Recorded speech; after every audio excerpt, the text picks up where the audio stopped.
qanday qilib sog'lom insonni jinniga chiqarib turib, bir oylik lecheniya qilib jinnixonaga yotqizib qo'yishi mumkin.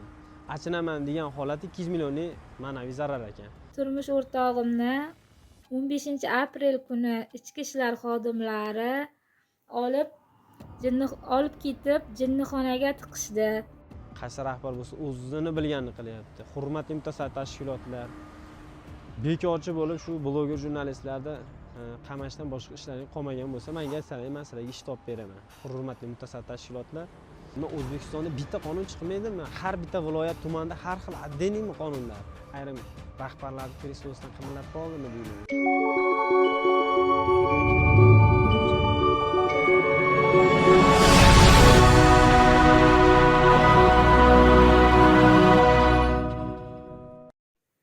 Assalomu alaykum O'zbekiston xalqi.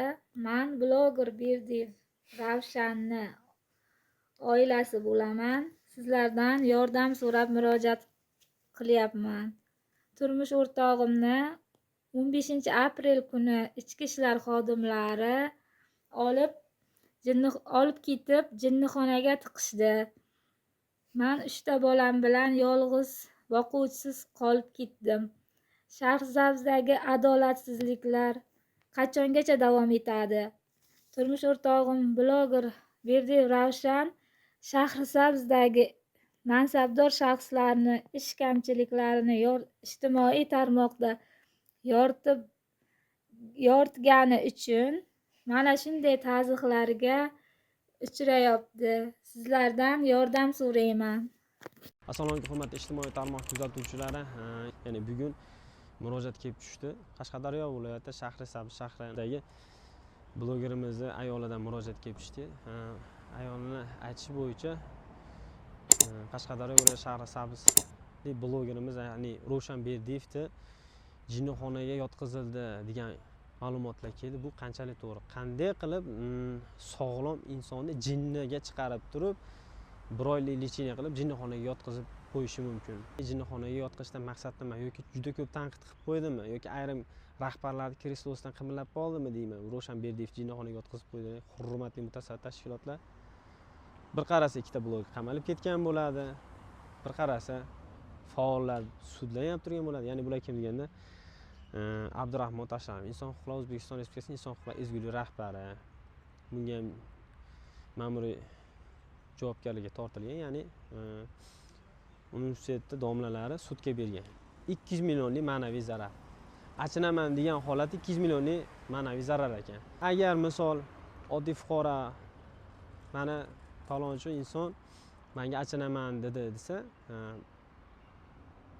bu narsa olib kirib hayotda savol javob qilib tashkilotdan daqilmaydi. Imini blogerda, ya'ni ijtimoiy tarmoq faoli Abdurahmon Tashanovga imini shu sohaga tanqid qilganligi uchun ayrim sohalarda mana hozir ish sudda bo'lyapti, ma'muriy sudi. Va bundan tashqari mana bugun bitta videoga ko'zim tushdi. Effektuzi rahbariga nisbatan 30 barobar jarima qo'llanildi, ya'ni ma'muriy sudda. Bundan tashqari yana hafta Jahongir To'laganov, ya'ni antikorrupsiyaning Toshkent viloyatidagi muxbiriga yana hafta sudi bo'ladi, ya'ni ma'muriy javobgarlikka tortildi. Undan tashqari yana ikkita blogerimiz Zafarjon Jarqinov, Eldor Jalolovlarni ham misol olib kirib qamab qo'yishgan. Hurmatli ijtimoiy tarmoq kuzatuvchilari, kimi qo'lidan shu Ravshan Berdiyevni oilasiga yordam qilgisi kelsa, mana biz ayollar qiynalyapti ekan hozir. Bizga plastiki bilan nomerini tashlab berdi. O'zi plastikka ulangan telefon nomerini video davomida o'zlarini ko'rishlari mumkin. Kimi sharoiti bo'lsa, qo'ldan kelgancha yordam berishlarini so'rab qolamiz. Biz ham qo'limizdan kelgancha misol bloger oilasiga yordam qilyapmiz. Bu holatlar bir kulgili basmi? Men hayron qolaman. Men Abdurahmon Tashanovning ham mana ishida qayerdan bu 200 millionlik achinaman degan narsa 200 millionlik jarima bo'lishi mumkin. Qaysi prokuror bu narsani tasdiqladi? Qaysi sud buni ko'ryapti? Bu sudga oshadigan narsa emas, achinaman degan holat. Ravshan Berdiyevni mana 1 oy ruhiy kasallik shifoxonasiga yotqizib qo'yishibdi. Mana yerda oila a'zosi, ya'ni ayoli, bola chaqasi qiynalib hozir. uyda o'tirib bular boquvchisini olib kelib qamab qo'yishgan.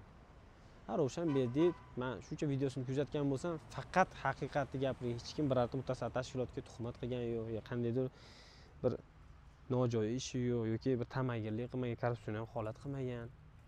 Aybi shu tanqid qilganida. Hamma viloyatda qonunlar har xil ishlayapti. Men O'zbekistonda bitta qonun chiqmaydimi? Har bitta viloyat tumanda har xil addenimi qonunlar. Meni mana shu Qashqadaryodan juda ko'plab murojaat kelib tushadi. Bularni kim Qashqadaryo viloyatini qo'llab-quvvatlaydi? Va o'zi xohlagancha o'zlariga o'zi qonun chiqarib olishadi. Qashqadaryo уже mana fikrim bo'yicha yo'q amirlikka aylandimi yoki respublika maqomi berildimi Qashqadaryo viloyatiga.